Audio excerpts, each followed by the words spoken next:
அனைவருக்கும் வணக்கம். மெட்ராஸ் உயர்நீதிமன்றத்தினுடைய நேர்காணலுக்கு தயாராகிறவங்க என்னென்ன தலைப்புகளில் படிச்சுக்கிட்டு போகணும், என்னென்ன தலைப்புகளில் உங்களுடைய திறனை வளர்த்துக்கிட்டா இந்த நேர்காணலில் 30 மதிப்பெண் பெற முடியுங்கிறத தான் இந்த காணொலி மூலமாக பார்க்க போகிறோங்க.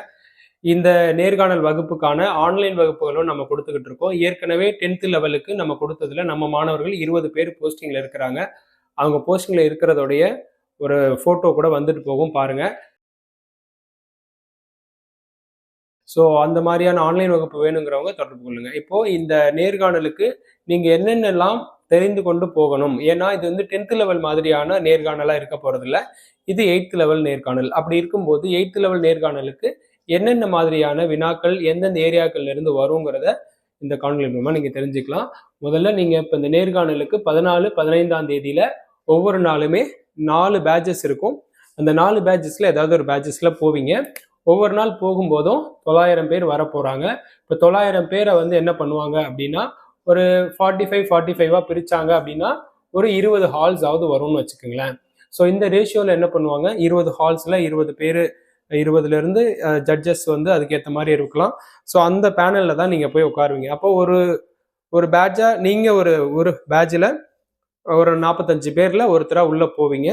ஸோ அப்போ உங்கள்கிட்ட என்னென்ன துறை சார்ந்த வினாக்கள்லாம் இருக்கும் அப்படின்னா, நீங்கள் என்ன போஸ்டிங்கில் செலக்ட் ஆகிருக்கீங்கன்னு உங்கள் ஹால் டிக்கெட்டில் இருக்கும் இல்லையா, ஸோ அது சார்ந்து அந்த வினாக்கள் வந்து மாறுபடும். அதுதான் வந்து நீங்கள் கவனிச்சுக்கணும்.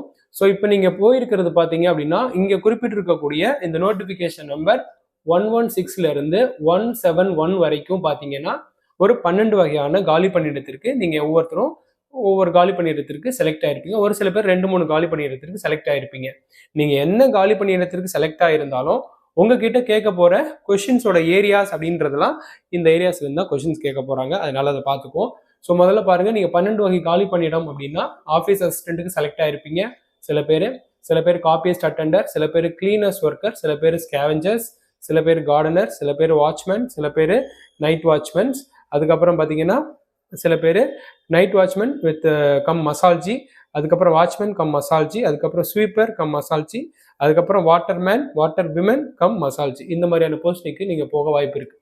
ஸோ அப்படி பார்க்கும்போது நீங்கள் இந்த எந்த போஸ்டிங்க்கு போனாலும் நீங்கள் 30 மதிப்பெண் வாங்கணும் அப்படிங்கிறதுக்காக அவங்க கொஷினோட ஏரியாவை உங்கள் நோட்டிஃபிகேஷன் முன்னாடி வந்திருக்கும். நீங்கள் போயிட்டு நீங்கள் இந்த நோட்டிஃபிகேஷன் நம்பர்ஸில் இருக்கக்கூடிய நோட்டிஃபிகேஷன் அனௌன்ஸ்மெண்ட் ஆயிருக்கும். அந்த ஏரியாவில் போய் அந்த விண்ணப்ப படிவம் வந்திருக்கும். அதுலேயே வந்து ரோல் பண்ணி பார்த்தீங்கன்னா இந்த 30 மதிப்பெண் எப்படி கால்குலேட் பண்ண போகிறோம் அப்படின்றத சொல்லியிருப்பாங்க. ஸோ அந்த அடிப்படையில் தான் இதையும் நம்ம கொடுத்துருக்கோம். அதை பார்த்துக்குங்க. முதல்ல பாருங்க, விண்ணப்பதாரனுடைய மன விழிப்பு நிலையை அறியும் வகையில் வினாக்கள் அமையும். உங்ககிட்ட நேர்காணலில் என்ன பண்ணுவாங்க அப்படின்னா, நீங்கள் ப்ரெசன்டிவ்ல இருக்கீங்களா, அது சம்பந்தமா உங்களை கேள்வி கேட்கும்போது உங்கள் பிரெயின் வந்து அந்த கேள்வியில ஒன்ஸ் நீங்கள் அவர் ஒரு கேள்வி கேட்குறாரு, அந்த கேள்விக்கு அப்படியே பதில் சொல்றீங்களா, இல்லை நீங்கள் மறுபடியும் சொல்லுங்க சார் அப்படிங்கிற அளவு கேட்குறீங்களா, நீங்கள் வந்து அட்டென்டிவ்ல இருக்கீங்களாங்கிற மாதிரியான வினாக்கள் இருக்கும். அது வந்து ஒரு செல்ஃப் இன்ட்ரோல இருந்து கூட ஆரம்பிச்சு அப்படியே அடுத்தடுத்து போயிட்டே இருக்கும். ஸோ அடுத்தது பார்த்தீங்கன்னா, விண்ணப்பதாரருடைய திறன் மற்றும் திறன்களை வினாக்கள் மூலம் அறிதல். உங்ககிட்ட இப்போ நீங்கள் ஏதாவது ஒரு வேலையில் இருந்துட்டு நின்றுருக்கலாம், இல்லை இன்ன வரைக்கும் வேலைக்கு போகாமல் இருந்திருக்கலாம். இப்போ ஏன் நீங்கள் இவ்வளோ நாளாக வேலைக்கு போகலன்னு கேட்குறாருன்னா கூட அது உங்கள் திறமையை பரிசோதிக்கிறதுக்கு தான். இப்போ ஏன் போகலை அப்படிங்கும்போது, ஏன் திறமை இல்லாதனால போகலையா, இல்லை வந்து கவர்மெண்ட் வேலை தான் வேணும்னு இருந்தீங்களா அப்படின்னு கேட்கும்போது அதுக்கு ஏற்ப நீங்கள் வினாக்களுக்கு பதிலளிக்கிற மாதிரி இருக்கும். அப்போ உங்களுடைய திறமை நீங்கள் வெளிப்படுத்துறது தான் இந்த இன்டர்வியூடைய நோக்கம். அடுத்தது சமயோஜித வினாக்களை அவங்க வினாக்கள் மூலமாக அறிவாங்க. அந்த மனப்பாங்க உங்கள்கிட்ட இருக்கான்னு செக் பண்ணுவாங்க. இப்போ இதுக்கு எங்களுடைய மாணவரில் ஒருத்தர் வந்து போன 10th லெவல் பேட்சில் இன்டர்வியூ போயிருந்தாருங்க. அப்போ என்ன நடந்திருந்தது அப்படின்னு பார்த்தீங்கன்னா, இப்போ வந்து இந்த வேலையோட நேச்சர் உங்களுக்கு தெரியும். ஒரு ஆஃபீஸ் அசிஸ்டண்ட்டு இல்லை வந்து ஒரு ஜூனியர் சீனியர் பைலிஃப் லெவலில் இருக்கணும். அந்த லெவலில் இருக்கிற ஒருத்தருக்கு ரொம்ப நேரம் வேலைப்பளு இருக்கும். எப்படி வந்து அந்த வேலைப்பளுவை நீங்கள் சால்வ் பண்ணுவீங்க அப்படின்னு கேட்டிருக்காங்க. அவர் என்ன சொல்லியிருக்காரு, நான் வந்து இயர்லி அதாவது 9:30க்கு 9:45க்கு கோர்ட்டு ஓப்பன் ஆகுது சார். அப்போ ஓப்பன் ஆகுதுன்னா நான் வந்து ஒரு 1 மணி நேரம் முன்னாடி ஒரு 8 மணிக்கு வந்துடுவேன். அப்புறம் ஈவினிங் 6 o'clock க்ளோஸ் ஆகும். நான் வந்து 5 o'clock க்ளோஸ் ஆகும். நான் வந்து 6 o'clock வெளியில் போவேன். ஸோ பிஃபோராக ஒரு 1 ஹவரும் லேட்டராக ஒரு 1 ஹவரும் ஒர்க் பண்ணி அதை முடிச்சிருவாங்கிறாங்க. இல்லை அப்படி இருந்தாலும் உங்களால் அதை முடிக்க முடியாது அப்படின்னு வைங்களேன், இப்போ என்ன பண்ணுவீங்கன்னு கேட்குறாங்க. அப்படின்னா நான் வந்து என்னுடைய சீனியர்கிட்ட அட்வைஸ் கேட்டு அந்த டாக்குமெண்ட்டை எப்படி சால்வ் பண்ணணுமோ பண்ணிடுவேன் சார் அப்படின்னு சொல்லியிருக்காரு. உடனே அதுக்கு இல்லை அவங்களும் உங்களுக்கு சப்போர்ட் பண்ண மாட்டேன்ட்டாங்க, இப்போ என்ன பண்ணுவீங்க அப்படின்னு கேட்டிருக்காங்க. அப்படின்னா நான் வந்து அந்த கோப்புகளில் அடுத்த நாள் ஹியரிங்க்கு என்ன கோப்பு வருதோ அதுக்கு ப்ரிஃபரன்ஸ் கொடுத்து நான் வந்து அதை உட்காந்து ஒர்க் அவுட் பண்ணிடுவேன் சார் அப்படின்னு சொல்லியிருந்திருக்காரு. இல்லை ஒரே நாளில் ஹியரிங்க்கு 4-5 சர்டிஃபிகேட்ஸ் வேற இருக்கு, அப்போ என்ன பண்ணுவீங்க அப்படின்ற மாதிரி கேட்டிருக்காங்க. அதுக்கு மேலே அவர் எல்லாம் என்ன பண்ண முடியலன்னா, இதுக்கு மேலே எனக்கு என்ன பண்ணுறதுன்னு தெரில சார் அப்படின்ற மாதிரி பதில் சொல்லிட்டாரு. பட் அப்போ ஜட்ஜு என்ன சொல்லியிருக்கிறாரு அப்படின்னா, ஏன் நீங்கள் சாட்டர்டே சண்டே லீவ் டேஸ் இருக்கும்போது நான் வந்து அந்த வேலையை செஞ்சு முடிச்சிருவேன் சார் சொல்ல வேண்டியதானே, அதை ஏன் நீங்கள் சொல்லலைன்ற மாதிரி கேட்டிருக்காங்க. ஸோ இதை ஏன் சொல்ல வரேன்னா, உங்களுடைய மனப்பாங்கை அறியும் வகையில் சமயோஜித வினாக்களை அவங்க எழுப்புவாங்க, அதுக்கு ஏற்ப நீங்கள் பதில் சொல்லணும், அந்த மாதிரிலாம் இருக்கும். ஸோ அடுத்தது உங்களுடைய ஒழுக்க நெறிமுறைகளை கடைபிடிக்கும் பண்பு நலன் உங்கள்கிட்ட இருக்கா அப்படின்னு பார்ப்பாங்க. நீங்கள் உள்ள என்ட்ரி ஆகும்போதே உங்ககிட்ட அந்த டிசிப்ளின்ஸ் எந்த அளவில் இருக்குங்கிறத உங்களோட ஹேர் கட்டிங், உங்களுடைய ட்ரெஸ் கோடு, இது எல்லாத்தையுமே கவனித்து அவங்க வந்து உங்களோட ஒழுக்க நெறிகளை பார்த்துருவாங்க. ஸோ அடுத்தது பார்த்தீங்க அப்படின்னா உங்களுடைய படிப்பு மற்றும் பணி பண்பு நலன். இப்போ பல பேர் பார்த்தீங்கன்னா இந்த போஸ்டிங்கே வந்தாலுமே நிறைய படிச்சிருப்பாங்க, மாஸ்டர் டிகிரி முடிச்சிருப்பாங்க, மாஸ்டர் டிகிரி வித் பிஎட் முடிச்சிருப்பாங்க, அவங்கெல்லாம் வருவாங்க. இப்போ அந்த மாதிரி கேட்டகரியில் இருந்துட்டு நீங்கள் இந்த ஒரு லோ லெவல் ஒர்க்குக்கு வரீங்களேன்னு ஒரு கேள்வி எழுப்பும்போது, அந்த படிப்பை படிச்சுட்டு இவ்வளோ லோ லெவல் வேலைக்கு வரமே அப்படிங்கிறவங்களுக்கு அந்த மனநிலைமை அவங்களே ஏற்படுத்திடுறாங்க. அப்போ நம்ம எப்படிப்பட்ட பதில் சொல்லணும் அப்படின்னா, அந்த ஒர்க் நேச்சர்ஸுமே நம்ம எல்லாருமே தெரிஞ்சுக்க வேண்டிய ஒன்று தான் சார். எனக்கு வந்து அரசு வேலை தான் வேணுன்ற ஒரு எண்ணத்தில் இருக்கிறேன், இந்த மாதிரி வேலை வேணும், இந்த மாதிரி வேலை வேணுன்ற எண்ணத்துலலாம் நான் இல்லைங்கிற மாதிரி ஒரு பதில், அப்படிப்பட்ட பதிலை கொடுக்கணுங்கிறது தான் அவங்க எதிர்பார்ப்பாங்க. அதனால உங்களுக்கு இந்த பணிக்கு வந்தாலும் உங்களுடைய படிப்பு இதுக்கு தடையா இருக்காதா அப்படிங்கிறத தான் அவங்க பரிசோதிப்பாங்க. அதுக்கேற்ப உங்களுடைய வாய் வழியா பதில் வரணும். அதுக்கப்புறம் பொது உடலமைப்பு மற்றும் உடல் நலன்சார் அறிவு உங்கள்கிட்ட இருக்கா. ஏன்னா இப்போ நீங்கள் வந்து ஃபிசிக்கலாக நல்லா இருக்கீங்களா அப்படின்றது தான். ஃபிசிக்கலாக ஃபிட்டுன்னு கிடையாதுங்க, ஃபிசிக்கலாக ஹெல்த்தியாக இருக்கீங்களா. இப்போது இன்டர்வியூக்கு நமக்கு இன்னும் ஒரு 2-3 டேஸ் 2 வீக்ஸ் இருக்குது.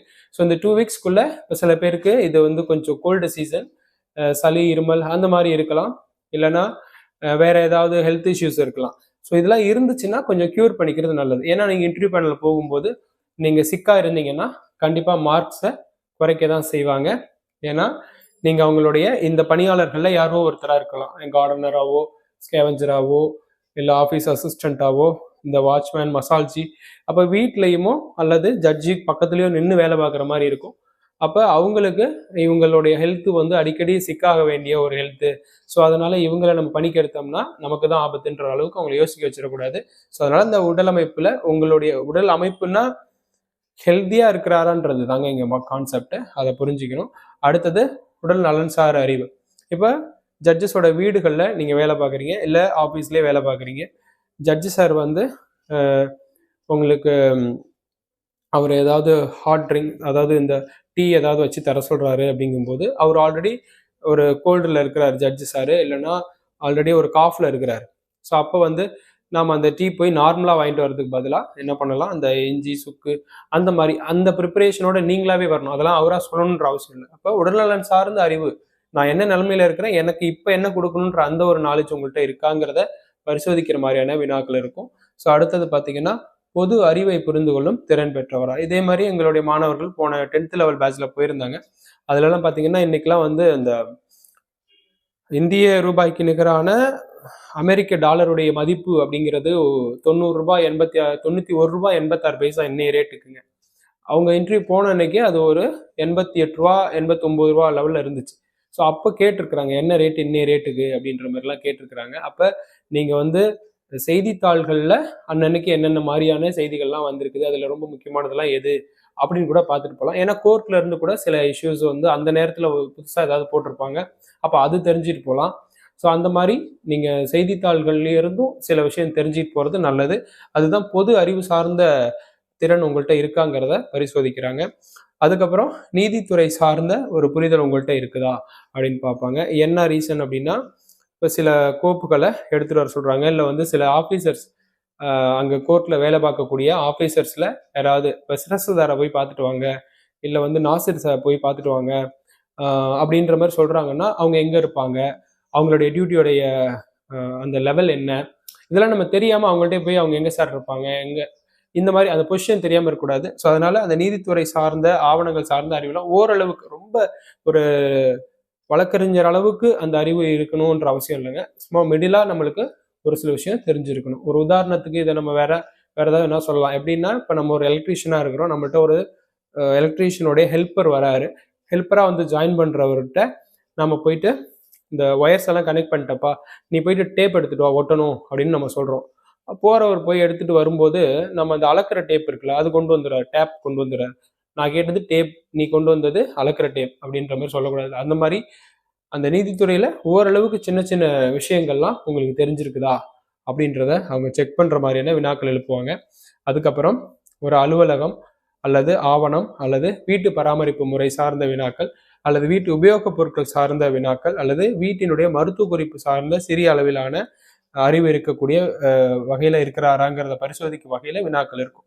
இப்போ இதில் வீட்டு குறிப்பு மருத்துவ குறிப்புலாம் என்னது, நம்ம என்னென்ன பொருள் செஞ்சால் அவங்க ஹெல்த்தியாக இருப்பாங்கங்கிறது, இல்லை வந்து எந்த பொருளை எப்படி வந்து ஹேண்டில் பண்ணால் அது வந்து இப்போது நீங்கள் வெங்காயம் வந்து எடுத்து அப்படியே போட்டு வெட்டுறதுக்கும் தண்ணியில் நினச்சி வெட்டுறதுக்கும் வித்தியாசம் இருக்குது. தண்ணியில் நினச்சி வெட்டினா கொஞ்சம் அந்த காரம் கண்ணில் அடிக்காது, வீட்டில் இருக்கிறவங்களுக்கு காரம் கண்ணில் படாது. ஆனால் அந்த மாதிரி சின்ன சின்னதாக ஏதாவது நிறைய இருக்கும் அதில். அந்த மாதிரியான அறிவுகள்லாம் நம்மள்ட்ட இருக்கான்னு பரிசோதிப்பாங்க. ஏன்னா அந்த பணி நேச்சர் அப்படி, அந்த வினாக்கள் எழுப்புறாங்கன்னு பார்த்தீங்கன்னா அதோட பணி நேச்சர் அப்படி, அதனால தான் அந்த மாதிரி இருக்கும். ஸோ அதுக்கப்புறம் தன்னிலை மற்றும் சொந்த அல்லது விண்ணப்பித்த மாவட்டம் குறித்த தகவல்களில் ஏதாவது ஒரு சிலது தெரிஞ்சு வச்சிருக்கிறாரா அப்படின்னு கூட பரிசோதிக்கிறதுக்கு வினாக்கள் எழுப்புவாங்க. உங்கள் மாவட்டத்தில் ஃபேமஸாக இருக்கிறத சொல்லுங்கள், உங்கள் மாவட்டத்தில் எத்தனை கோர்ட், இப்போ நீங்கள் இந்த மாவட்டம் அப்ளை பண்ணியிருக்கீங்க, இந்த மாவட்டத்தில் எத்தனை கோர்ட் இருக்குது, இந்த கோர்ட்டில் டிஸ்ட்ரிக்ட் கோர்ட்டில் யார் இப்போ ஜட்ஜாக இருக்கிறாங்க, ஹெட் ஜட்ஜாக இருக்காங்க அப்படின்ற வினாக்கள்லாம் இருக்கலாம். ஸோ அப்போ நம்ம மாவட்டமும் நம்ம விண்ணப்பித்த மாவட்டத்திலையும் இருக்கக்கூடிய தகவல்களையும் நம்ம தெரிஞ்சு வச்சிருக்கணும். நம்மளை பற்றி செல்ஃபாக சொல்லும்போது நம்ம ஒரு இன்ட்ரோ கொடுப்போம். அந்த இன்ட்ரோவிலையும் கவனமாக இந்தந்த ப்ராசஸில் அவங்க சொல்கிறோமா அப்படின்றத கவனிச்சுட்டு இருப்பாங்க. ஸோ இதெல்லாம் நம்ம தயாராகிட்டோம் அப்படின்னா இந்த 30 மதிப்பெண் கொடுத்து உங்களுக்கு இந்த பணி வாய்ப்பை தரத்துக்கு அவங்க ரெடி ஆயிடுவாங்க. ஸோ அதனால் இந்த நேர்காணலில் நீங்கள் சொல்ல போகிற பதிலால் உங்களுக்கு இந்த வருஷமே பணி கிடைக்கும். ஸோ இதெல்லாம் நீங்கள் ப்ரிப்பேர் பண்ண ஸ்டார்ட் பண்ணிடுங்க. உங்களுக்கு பணி கிடைக்கணும்னு சொல்லி வாழ்த்தி விடைபெறுகிறேன். நன்றி.